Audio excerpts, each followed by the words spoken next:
Salut la famille et bienvenue dans ce nouveau décryptage. Aujourd'hui, on va faire un voyage absolument passionnant. En tant que chercheur de vérité, on va décortiquer ensemble un discours vraiment profond du ministre étudiant Nuri Mohammad. On ne va pas parler de simples petits conseils diététiques, non. C'est un véritable trésor de sagesse qui touche directement à notre liberté, à la fois physique et spirituelle. Et pour entrer direct dans le vif du sujet, regardons cette observation frappante qui vient de la communauté. La nourriture est une addiction socialement acceptée. C'est une phrase coup de poing, on va pas se mentir, on mange tous plusieurs fois par jour, c'est normal, mais à quel moment on prend le temps de réaliser que cette habitude, quand elle est manipulée, fonctionne exactement comme une véritable drogue?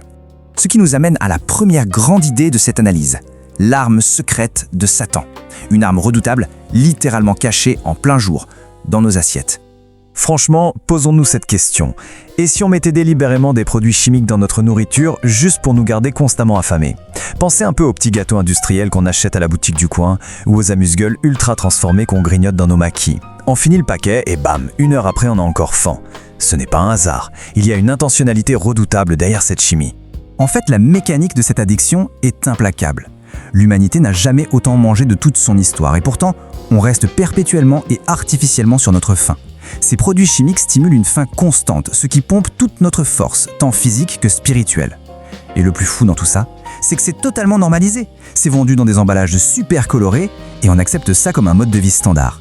Alors comment on sort de ce piège? C'est là qu'intervient le vrai combat. Calories contre produits chimiques.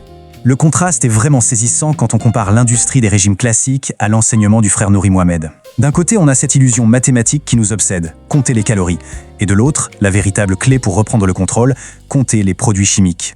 C'est exactement ce que célèbre cette réaction passionnée de la communauté. Il faut scruter les ingrédients, c'est juste du bon sens. Si le nom d'un ingrédient sur un de ces fameux bouillons cubes ou sur une boisson ressemble à une formule de laboratoire imprononçable, c'est que ce n'est probablement pas conçu pour faire du bien à notre organisme. Et là, on touche au boss final de cette chimie alimentaire, le piège historique absolu, le sucre. L'expression « le démon blanc » est souvent utilisée pour souligner le rôle hyper destructeur du sucre raffiné. Ce truc est partout, totalement banalisé, on a souvent tendance à en verser à l'excès dans nos jus de bissap, nos gnyamakujis ou nos tasses de café. L'enjeu, ce n'est pas juste de prendre quelques kilos en trop, non. C'est un véritable adversaire qui attaque notre corps et affaiblit notre esprit de l'intérieur. Et ça soulève une question qui met vraiment mal à l'aise. Est-il possible, aujourd'hui, d'échanger volontairement sa liberté, son autonomie, contre le confort éphémère d'un bon repas sucré? Est-ce qu'on est devenu tellement enchaîné par le goût qu'on sacrifie notre propre souveraineté corporelle?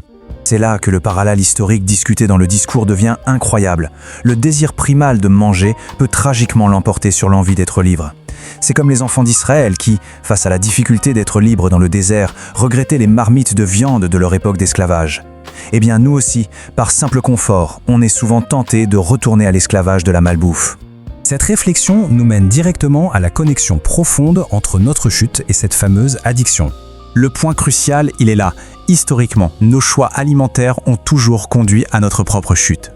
Ce qui veut dire que notre alimentation est un véritable champ de bataille spirituel. Chaque repas devient une décision forte. Est-ce qu'on se nourrit pour s'élever ou est-ce qu'on participe à notre propre effondrement? Et l'avertissement de l'honorable Elijah Muhammad fait froid dans le dos. Il est sans équivoque. Si on ne coupe pas le sucre, préparons-nous à ce qu'on nous coupe un membre. Oui, c'est brutal, mais c'est tellement nécessaire. Quand on voit l'épidémie de diabète autour de nous, les maladies chroniques, les amputations, l'enjeu est littéralement vital. On ne rigole plus avec ça. Heureusement, le discours ne s'arrête pas au constat. Il y a une solution pour se protéger, une sorte de gilet pare-balles spirituel. Voici la protection ultime contre ces pièges. Comment se blinder face à une nourriture manipulée qui est absolument partout? La réponse n'est pas une pilule magique. La réponse, c'est la droiture. C'est une posture de vie. C'est une prise de conscience formidable, n'est-ce pas? La discipline spirituelle et la droiture forment notre meilleure armure.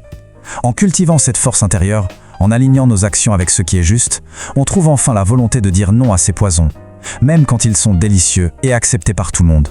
Alors concrètement, on fait quoi en sortant d'ici? Voici un petit plan d'action super simple, sans aucun jugement. 1. On reconnaît l'addiction. 2. On arrête de stresser sur les calories et on traque les produits chimiques. Et 3. On coupe le sucre. L'action simple pour nous aujourd'hui, on divise par 2 le sucre qu'on ajoute dans nos jus maison et on remplace ce bouillon cube industriel par des épices naturelles bien de chez nous dans nos sauces. C'est comme ça qu'on reprend le pouvoir sur notre santé, en famille. Pour conclure, gardons bien en tête cette énergie incroyable. Faire attention à ce qu'on mange, ce n'est pas juste faire un régime, c'est vivre de manière révolutionnaire. Refuser d'être affamé artificiellement, préférer la clarté d'esprit aux produits chimiques, c'est un acte de révolution au quotidien. Alors, la question finale est posée. Au prochain repas, le choix se portera-t-il sur la servitude confortable ou sur une vraie révolution spirituelle et physique ? Merci d'avoir suivi ce décryptage, la famille, et continuons ensemble à chercher la vérité. Prenez soin de vous.